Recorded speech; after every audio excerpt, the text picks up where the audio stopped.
Les dernières poignées de terre venaient d'être jetées sur le cercueil en acajou poli. Les dernières prières flottaient encore dans l'air gris et froid. Je n'ai pas bougé quand tous les autres ont reculé d'un pas. Je suis resté là, les mains dans les poches de mon manteau, sentant le sol humide du Texas sous mes chaussures. Le vent glissait devant mes oreilles en silence. Il sentait légèrement le cèdre et la vieille terre. Le genre d'air qui rappelle à votre peau une douleur que vous n'avez pas encore traitée. J'ai regardé la montre à mon poignet. Sa montre. Celle qu'il portait toujours, même en réparant des poteaux de clôture ou en essuyant la graisse de ses mains après avoir travaillé sur la vieille Chevy. Je l'ai ajustée par habitude. Le bracelet en cuir était craquelé par endroits, mais je ne pouvais pas m'en séparer. C'était l'une des dernières choses de lui qui faisait encore tic-tac. Je n'ai pas pleuré. Je ne l'avais pas fait depuis des années. Quelque part en chemin, les larmes ont cessé d'avoir un sens. À quelques mètres derrière moi, j'ai entendu le mouvement subtil des corps, les costumes qui se frôlaient, les talons sur le gravier. La famille se regroupait comme une horloge, passant du deuil au mouvement. Je connaissais ce schéma. Le deuil dans notre maison avait toujours une date limite, une petite fenêtre avant que le véritable agenda ne se manifeste. Je me suis tourné lentement, juste assez pour les voir. Mon père, rigide comme toujours, les bras croisés. Ma mère, les mains jointes, fixant l'horizon. Mon frère aîné, Daniel, sortait déjà son téléphone, envoyant probablement un SMS à sa femme pour dire que c'était fini. Pas l'enterrement, le spectacle. Il avait porté le manteau le plus cher à l'enterrement, comme s'il posait pour la couverture d'un magazine de style de vie du Sud. Personne ne m'a parlé. Ce n'était pas nouveau. Je me suis approché, gardant une certaine distance.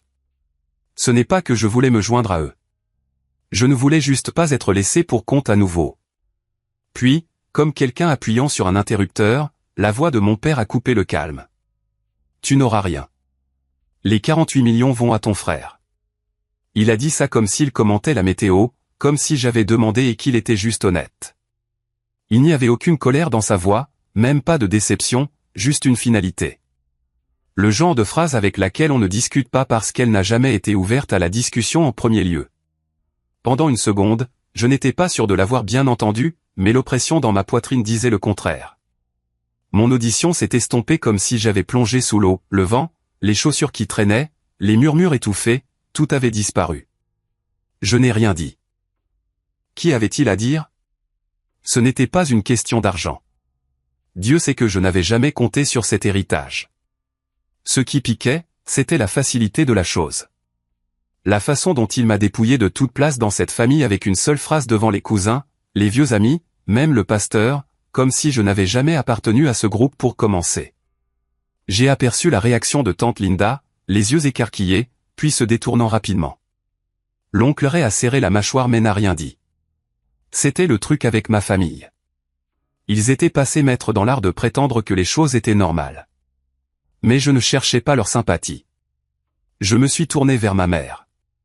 Elle n'a pas croisé mon regard. Elle n'a pas tressailli. N'a pas chuchoté, ce n'est pas juste, ni même posé une main sur mon bras. Rien. Elle a juste regardé au-delà de moi, les lèvres serrées comme de la pierre. Son silence a frappé plus fort que ses mots. Au moins, mon père avait parlé. Ma mère m'a effacé sans ouvrir la bouche. J'ai dégluti difficilement, toujours figé sur place. Une douzaine de répliques griffaient ma gorge.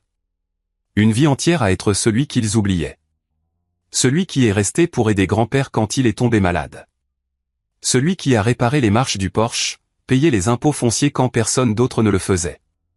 Mais je n'ai pas parlé. Pas ici. Pas pendant que la terre était encore humide. Ce n'était pas l'endroit. Pas encore, ai-je pensé. Puis vint le changement. Une nouvelle énergie. Un homme que je n'avais pas remarqué auparavant s'est avancé, ajustant nerveusement son manteau. L'avocat. Son nom m'échappait, mais j'ai reconnu le dossier en cuir dans sa main. Celui que j'avais vu des années auparavant sur la table de cuisine de grand-père. Il s'est raclé la gorge. Il y a encore une chose, a-t-il dit, faisant une pause comme si les mots suivants portaient un poids qu'il n'avait pas prévu. Tout le monde s'est tourné vers lui. Même Daniel a baissé son téléphone. L'air s'est tendu à nouveau, pas de chagrin cette fois, mais d'une étrange tension d'affaires inachevées. Il s'est raclé la gorge et a dit qu'il y avait encore quelque chose que mon grand-père n'avait encore laissé personne entendre. Je ne le savais pas alors, mais cette pause était la première fissure dans tout ce qu'il pensait contrôler. L'avocat a retenu son souffle une seconde de trop, comme s'il décidait s'il devait continuer ou simplement s'éloigner. Avant qu'il ne puisse parler à nouveau, j'ai jeté un coup d'œil latéral à Daniel. Il n'était pas confus. Il ne se penchait pas pour mieux entendre. Pas de sourcils froncés.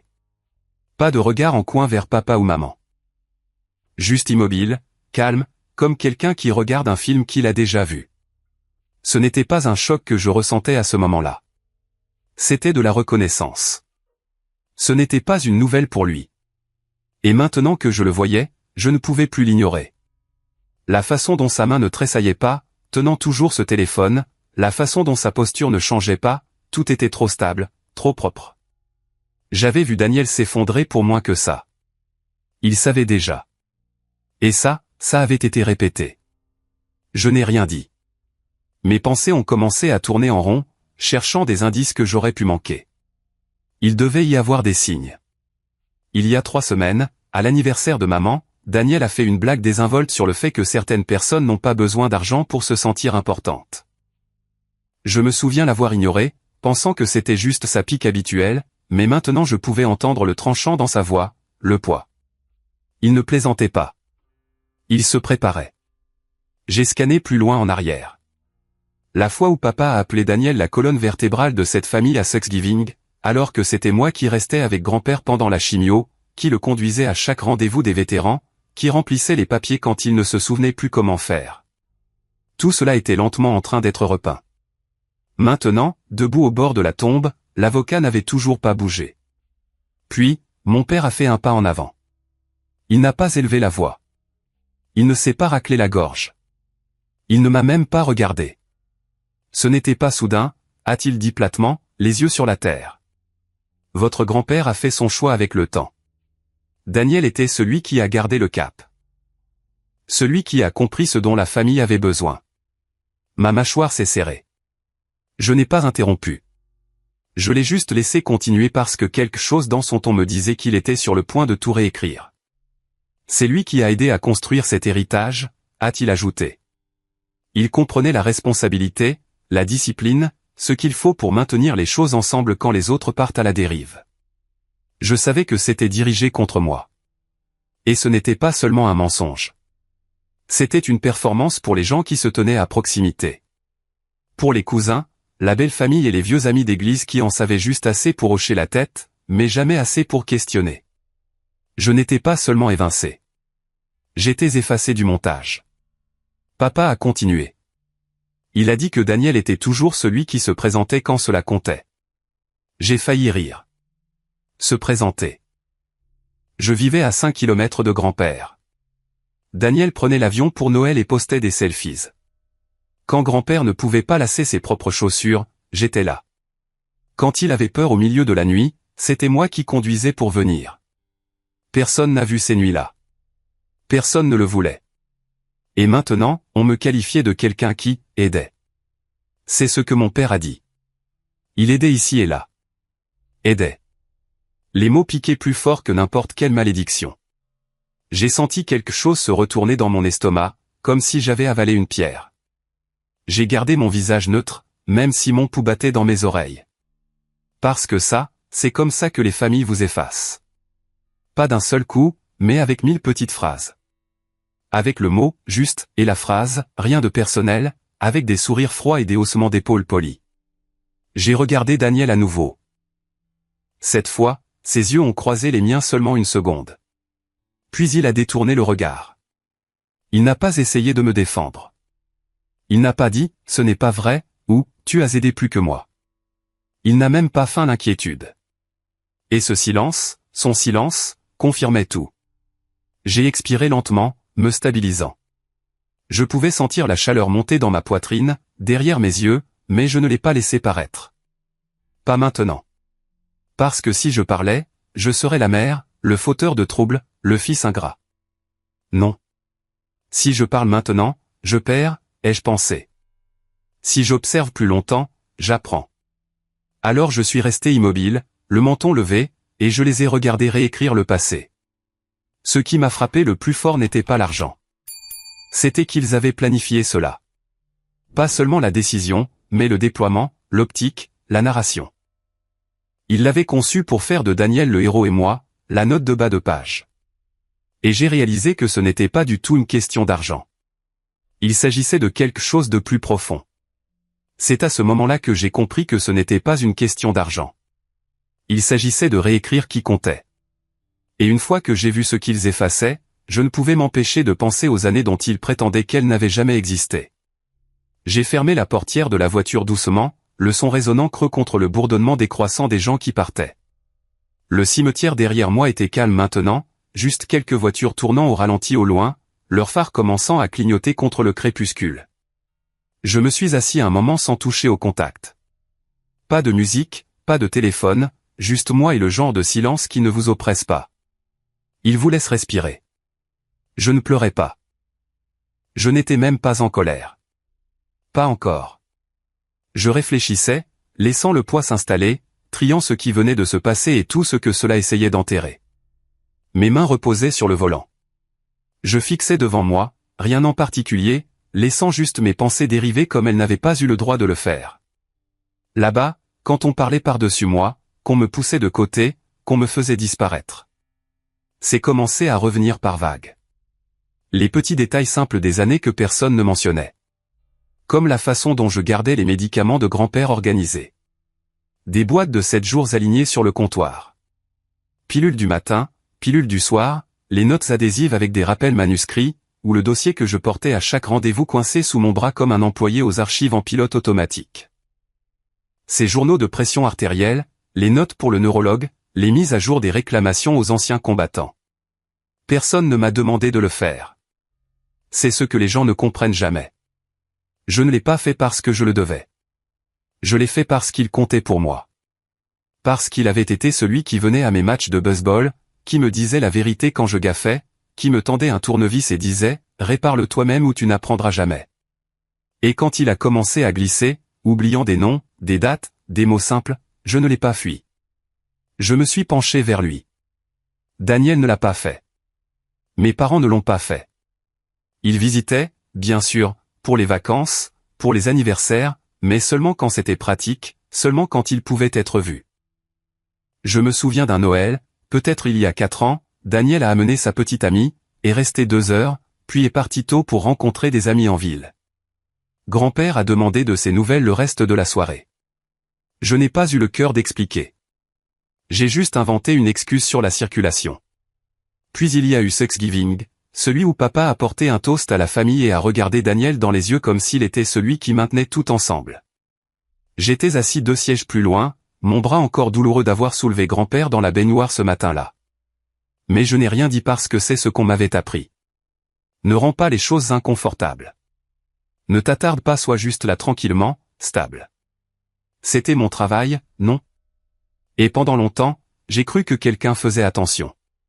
Il s'avère que personne ne le faisait. Ou pire, peut-être qu'ils le faisaient. Et ils ont juste décidé que ça ne comptait pas. Ce qui rendait les choses pires était de savoir ce que j'avais mis de côté, ce que j'avais manqué. Il y a eu une femme une fois, Gillian. Nous avions parlé sérieusement d'emménager ensemble quand les choses avec grand-père se sont compliquées. Elle voulait voyager, ouvrir son propre studio. J'ai dit que je devais rester.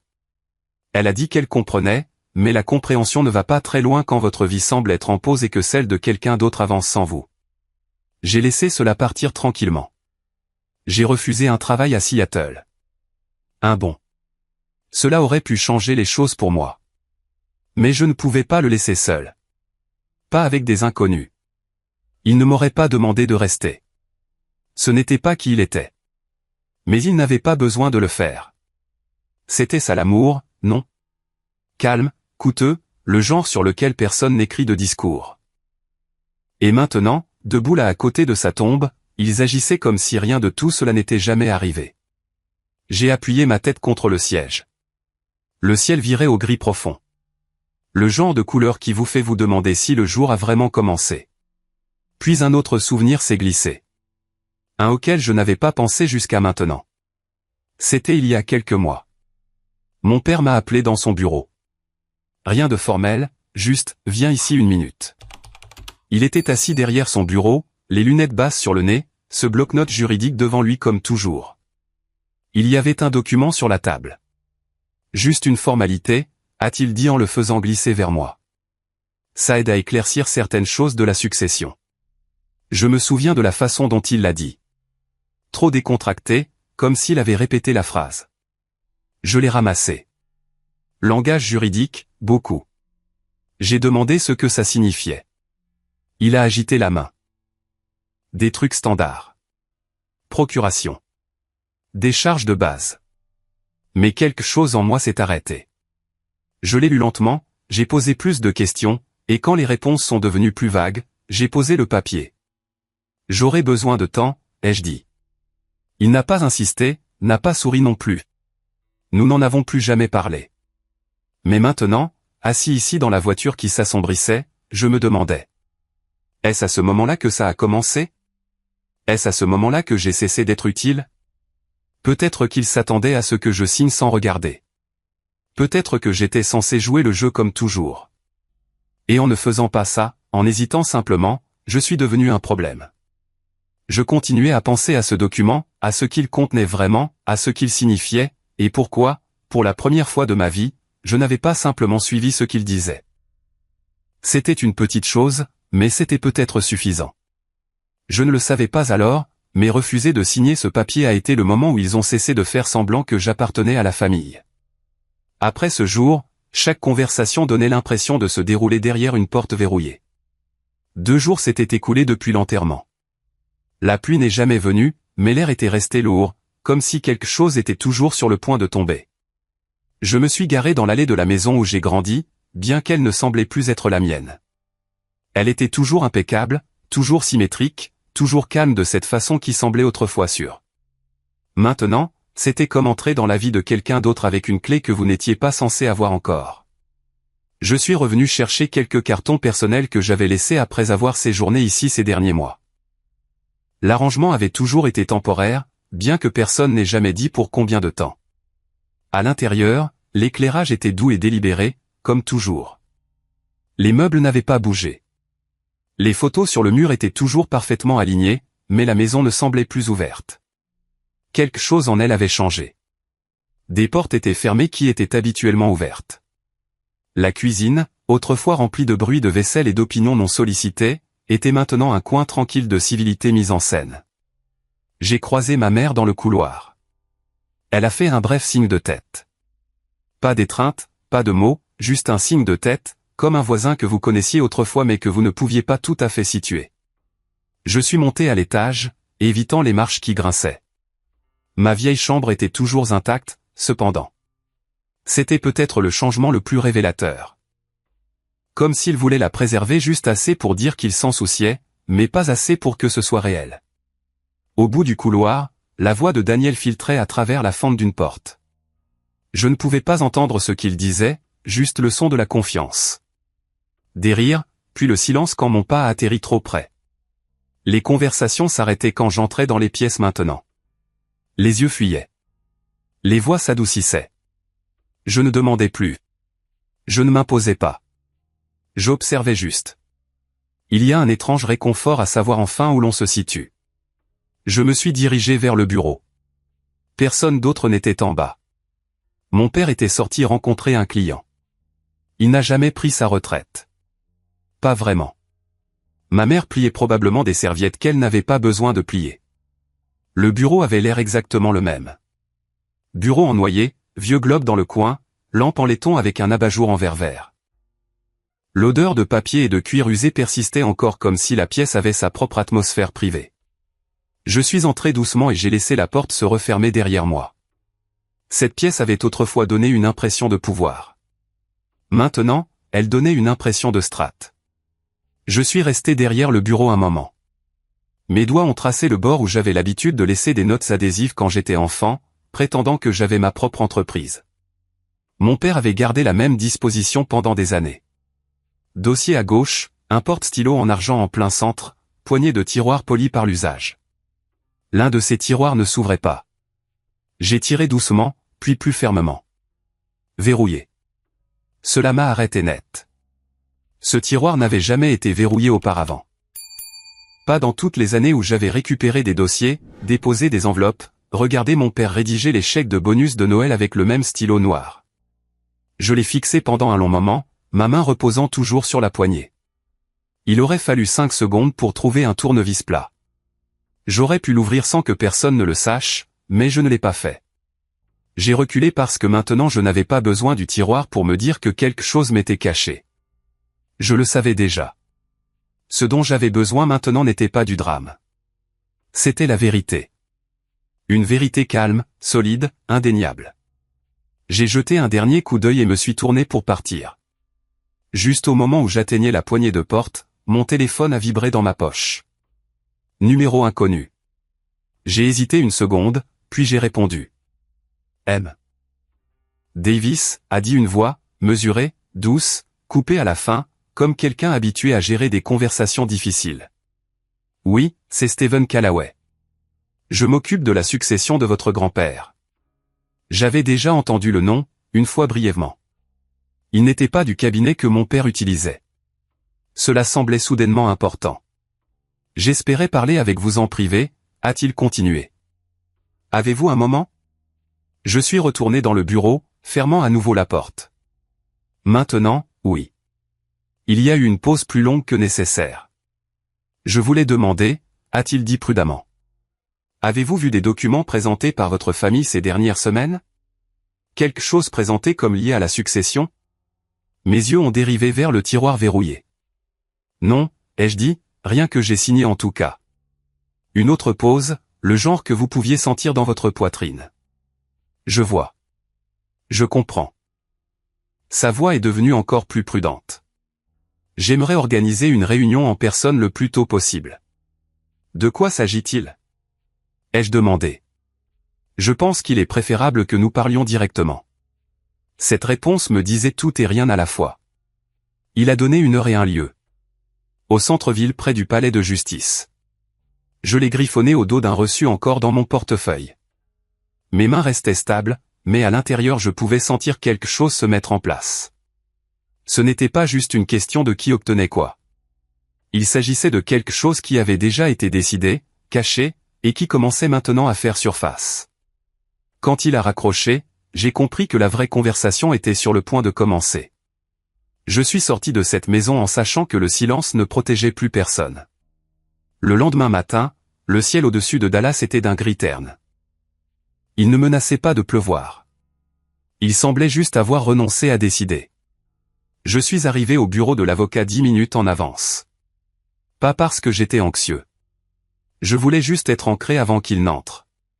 Le hall était tout en lignes épurées et tons sourds, sol en pierre polie, éclairage encastré, art abstrait qui ne disait rien. C'était le genre d'endroit où les voix ne montaient jamais, le genre de pièce qui ne se souciait pas de qui vous étiez à l'extérieur de ses murs. Il n'y avait pas de photo de famille ici. Pas de rappel de qui avait l'habitude de me tenir la main en entrant dans les cabinets médicaux ou d'applaudir le plus fort à ma remise de diplôme. Juste du beige neutre et de l'aluminium brossé. Je me suis assis dans la zone d'attente et j'ai regardé les secondes s'écouler sur l'horloge murale. Chacune ressemblait à une respiration superficielle. À exactement 9h02, la réceptionniste s'est levée et a fait signe vers la porte en verre dépoli. Ils sont prêts pour vous. Ai-je demandé. Elle a hoché la tête une fois. Je suis entré et me suis arrêté juste à l'intérieur du seuil. Ils étaient tous déjà assis. Mon père était assis à l'extrémité de la table ovale, jambes croisées, penché en arrière comme s'il attendait un client. Ma mère était assise 2 chaises plus loin, la posture droite, les lèvres pincées comme si elle gardait un secret. Daniel avait pris le siège le plus proche de l'avocat, les coudes hors de la table, les yeux sur ses mains jointes. J'ai pris la dernière chaise vide, en diagonale face à l'avocat, personne directement à côté de moi. Personne n'a dit un mot. Stephen Callaway avait l'air d'appartenir à un drame judiciaire. Barbe taillée, costume bleu marine, une cravate qui coûtait probablement plus que mon loyer mensuel. Son expression ne trahissait rien, ce qui dans cette pièce faisait de lui l'homme le plus honnête ici. Il a commencé calme, professionnel, distant. Il a expliqué la structure de la succession, les définitions légales, le calendrier de l'homologation. Il parlait comme s'il s'agissait de n'importe quel autre dossier sur son bureau, mais chaque phrase donnait l'impression de contourner quelque chose de plus lourd. J'étais assis là à écouter mais sans vraiment entendre. Mon esprit continuait de tourner autour de l'espace entre les mots, pas les mots eux-mêmes. J'avais passé des années à perfectionner la patience, à laisser passer les choses, à accorder le bénéfice du doute. Maintenant, cette patience ressemblait à quelque chose sur quoi ils avaient compté, comme si c'était une caractéristique de moi qu'ils avaient exploitée, pas respectée. Il a continué à lire. Puis il s'est arrêté. Ce n'était pas un faux pas. C'était un arrêt délibéré, conscient. Ses yeux restaient sur le document. La pièce est devenue immobile d'une manière qui pressait sur vos côtes. Mon père a bougé légèrement, mais n'a pas parlé. Les doigts de ma mère se sont entrelacés plus étroitement. Daniel a expiré par le nez, mais a gardé le regard baissé. Personne n'a demandé pourquoi il s'était arrêté, mais je l'ai senti.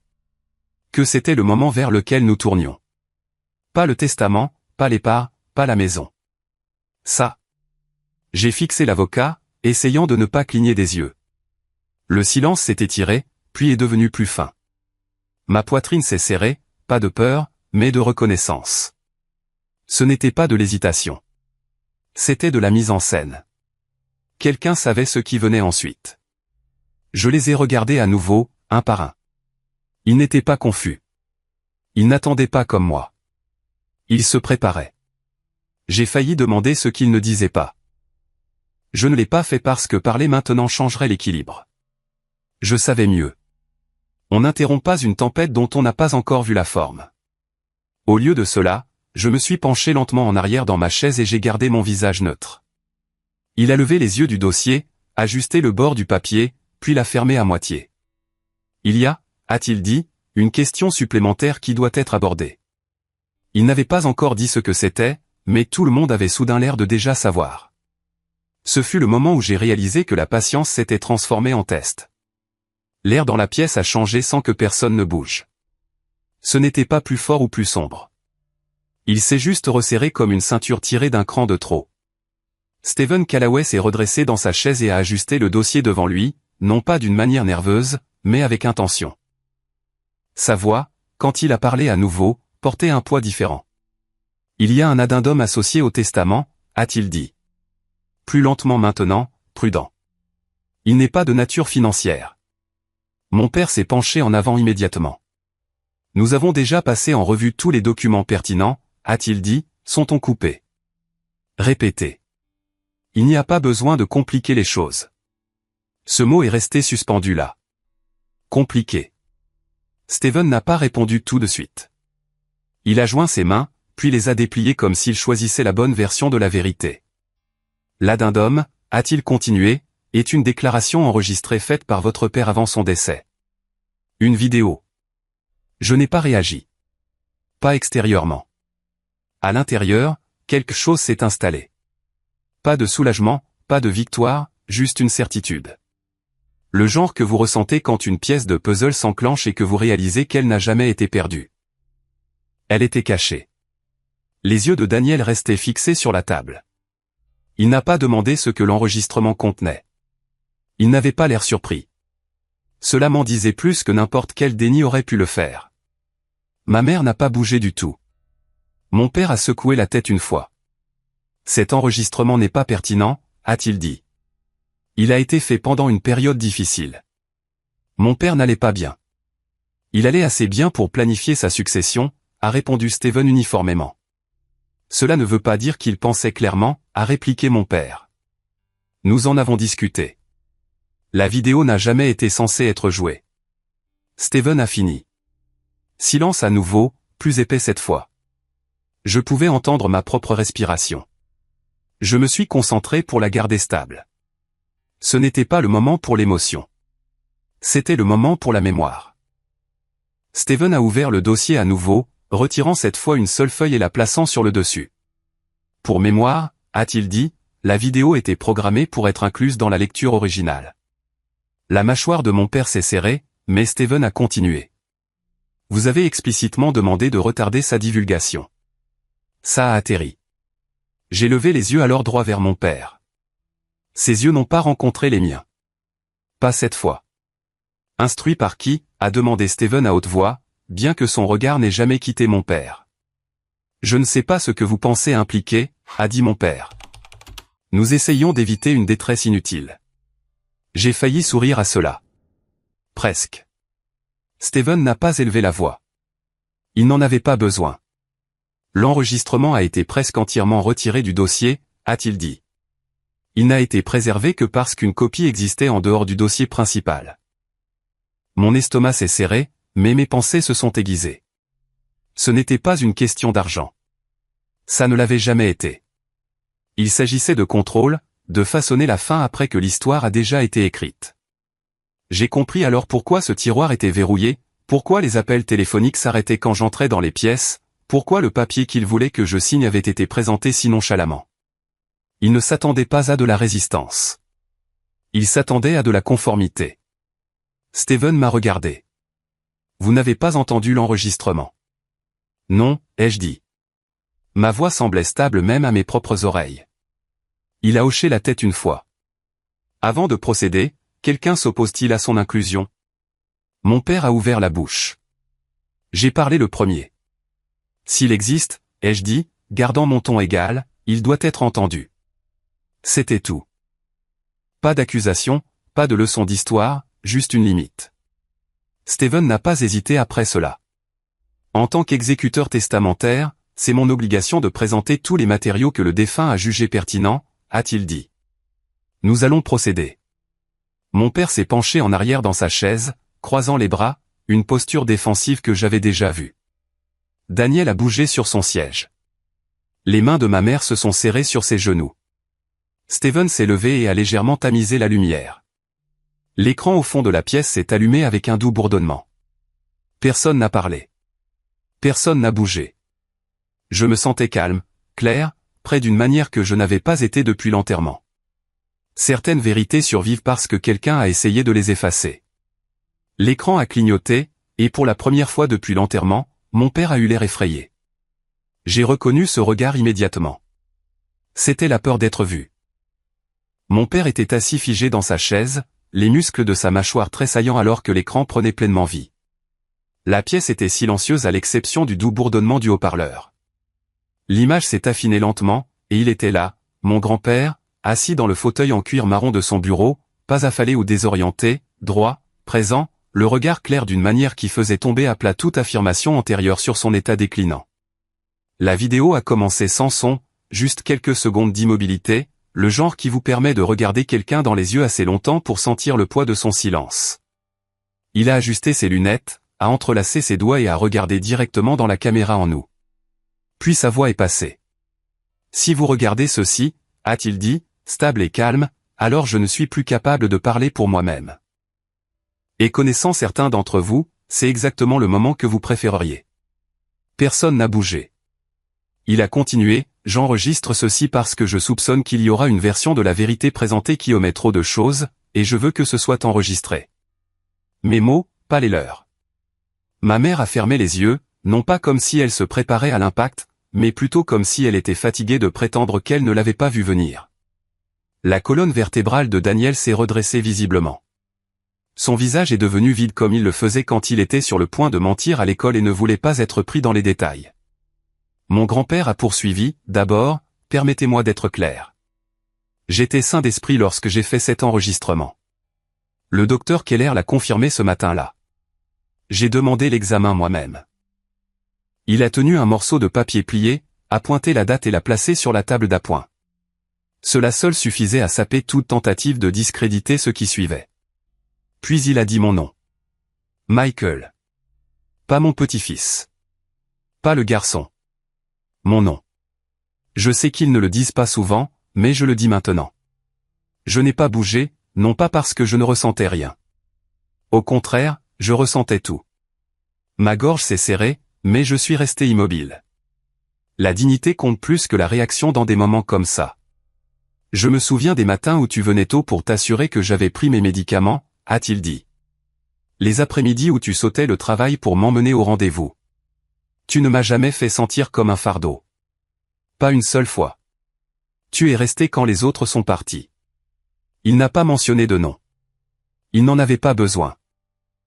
J'ai apporté des ajustements à ma succession, a-t-il dit, parce que je savais ce qui se passerait une fois que je serais parti. Je savais quelle main se tendrait en premier, et je savais qui détournait déjà de l'argent des comptes que je n'avais pas autorisés. Cette phrase a atterri comme un marteau tombé. Mon père s'est avancé sur son siège, ouvrant la bouche. Mais Steven a levé la main sans détourner le regard de l'écran. Pas d'interruption. L'écran n'a pas tressailli. Mon grand-père a continué. Un accord privé a été conclu, un accord qui a modifié la gestion de la fiducie sans mon consentement. Je n'ai jamais signé ces révisions, et j'ai demandé à mon avocat de conserver une copie scellée de mes conditions originales. L'image a coupé sur un bref gros plan d'un document. Il portait la signature de mon grand-père, une date, une clause faisant spécifiquement référence à la surveillance des comptes d'investissement de la famille destinée à l'origine à m'inclure. Puis barré. Mon estomac est tombé, non pas de choc, mais de confirmation. Ce n'était pas de la spéculation. C'était de la structure. Je n'attends pas d'excuses, a-t-il dit plus doucement maintenant. Et je n'essaie d'embarrasser personne. Je veux juste la vérité là où il y aurait eu du silence. Dans le coin de ma vision, mon père était maintenant assis raidement, une main serrée sur l'autre. Daniel s'était légèrement détourné de l'écran, comme s'il pouvait être blessé d'être dans sa pleine lumière. Ma mère n'avait pas bougé. L'avocat n'a pas mis la vidéo en pause, n'a pas réagi. Il l'a simplement laissé continuer. Mon grand-père a pris une respiration et a dit, « Cet enregistrement ne concerne pas qui gagne. Il s'agit de qui se souvient de ce qui a été fait. Pas de drame, pas de doigt pointé, juste de la clarté. C'est ce qui l'a rendu puissant. Il n'a pas élevé la voix, et il n'a insulté personne. Il a simplement énoncé ce qui s'était passé, sachant très bien que le poids de ses mots tomberait sur les gens dans cette pièce comme du plomb. C'est ce que fait la vérité quand elle a été enterrée trop longtemps. Elle n'explose pas. Elle écrase. La vidéo s'est terminée brusquement. Pas de conclusion, pas d'adieu. La pièce est restée immobile. Personne n'a parlé. Même l'air semblait réticent à bouger. Steven s'est calmement penché en avant et a éteint l'écran. Les lumières se sont ajustées, mais la luminosité n'a pas coupé la lourdeur qui restait. Il a commencé à organiser les papiers, méthodique et imperturbable, un homme faisant son travail. Mais je suis resté assis là à fixer cet écran maintenant vide. La vidéo ne m'avait pas libéré. Elle les avait coincés. C'est alors que mon frère a finalement parlé. C'est arrivé si vite que j'ai failli manquer les premiers mots. Daniel s'est penché en avant, les mains à plat sur la table de conférence polie et s'est lancé dans sa version comme s'il l'avait répété toute la matinée, peut-être plus longtemps. Cette vidéo, elle est sortie de son contexte, a-t-il dit, la voix un peu trop forte pour la taille de la pièce. Grand-père était en conflit dans les derniers mois. Il a dit beaucoup de choses, certaines contradictoires, certaines émotionnelles. Cela ne reflète pas ce qui s'est réellement passé. Je n'ai pas dit un mot. Je n'en avais pas besoin. J'avais déjà entendu cette stratégie, mais pas aussi peaufinée. On ne nie pas la vérité. On l'entoure d'assez de bruit pour la faire vaciller. Steven, l'avocat, n'a pas réagi. Moi non plus. Mais l'énergie dans la pièce a changé à nouveau, se resserrant. Daniel a sorti un dossier de la mallette en cuir qu'il avait apporté. Je ne l'avais pas remarqué plus tôt.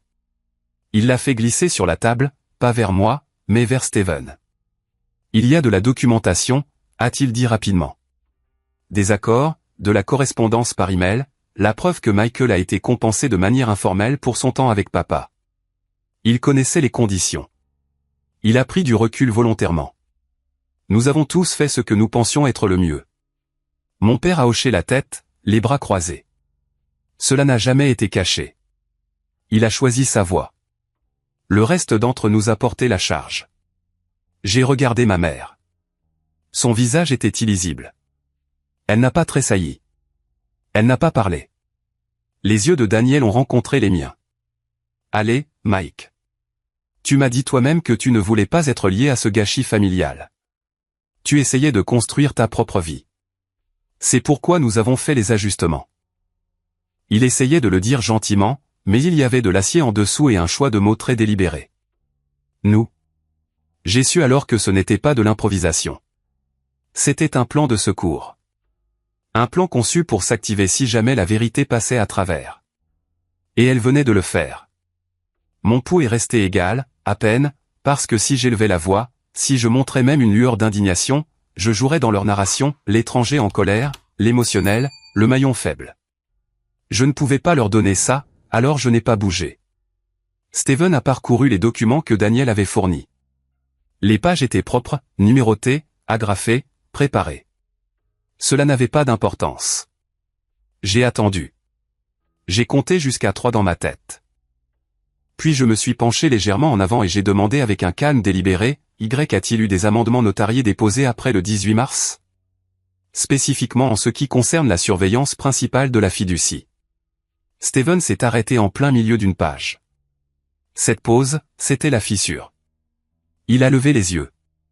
Il y en a un déposé le 29 mars. Les yeux de mon frère ont dardé vers la gauche. J'ai continué, gardant mon ton neutre. Et étais-je inclus dans ce dépôt? Steven s'est raclé la gorge. Oui, vous avez été réintégré en tant que fiduciaire conjoint selon les instructions de votre grand-père. La pièce n'a pas explosé. Elle s'est effondrée vers l'intérieur. La mâchoire de Daniel a bougé, mais aucun son n'en est sorti. Mon père s'est tourné vers lui, ne chuchotant pas, ne criant pas. Juste assez fort pour entendre. Tu as dit que c'était géré. Je pensais que c'était annulé, a marmonné Daniel, regardant la mallette comme si elle pouvait le sauver. Je leur ai dit de ne pas le faire. Tu as dit à qui, ai-je demandé. Il n'a pas répondu. Steven a posé l'amendement du 29 mars à plat sur la table. Ceci remplace toute réclamation antérieure d'arrangements informels. C'est signé, daté, notarié et juridiquement contraignant. Le silence est revenu, mais ce n'était pas calme. C'était chargé. J'aurais pu enfoncer le clou. J'aurais pu les traiter de menteurs, de manipulateurs. J'aurais pu me lever et exiger qu'ils admettent ce qu'ils ont essayé de faire. Au lieu de cela, j'ai pris une lente inspiration et j'ai dit, compte tenu des irrégularités, je voudrais demander un audit complet de tous les transferts d'actifs et révision de documents effectués au cours de la dernière année, et je veux une surveillance indépendante, pas familiale. Steven n'a pas cligné des yeux. C'est une demande raisonnable. Mon père s'est penché en arrière comme s'il avait reçu un coup de poing. Daniel a mis ses 2 mains sous la table. Ma mère n'avait toujours pas bougé. La réunion s'est terminée non pas par une conclusion, mais par l'épuisement. Steven a recommencé à rassembler les papiers, cette fois avec plus de soin. Je vais organiser un auditeur indépendant. Vous serez tous contactés d'ici la fin de la semaine. Personne ne s'est opposé. Daniel s'est levé le premier, lentement, comme si ses jambes ne faisaient pas tout à fait confiance au sol. Mon père a suivi, raide, silencieux, la mâchoire serrée. Alors qu'il se dirigeait vers la porte, j'ai capté quelque chose sur le visage de Daniel que je n'avais pas vu auparavant. Ce n'était pas du ressentiment. C'était de la peur. Alors qu'il se levait pour partir, j'ai compris que gagner venait de rendre tout plus dangereux. Je ne suis pas sorti en me sentant victorieux. Je suis sorti en sachant que la vérité avait un prix. Ils sont sortis de la salle de conférence dans un silence échelonné.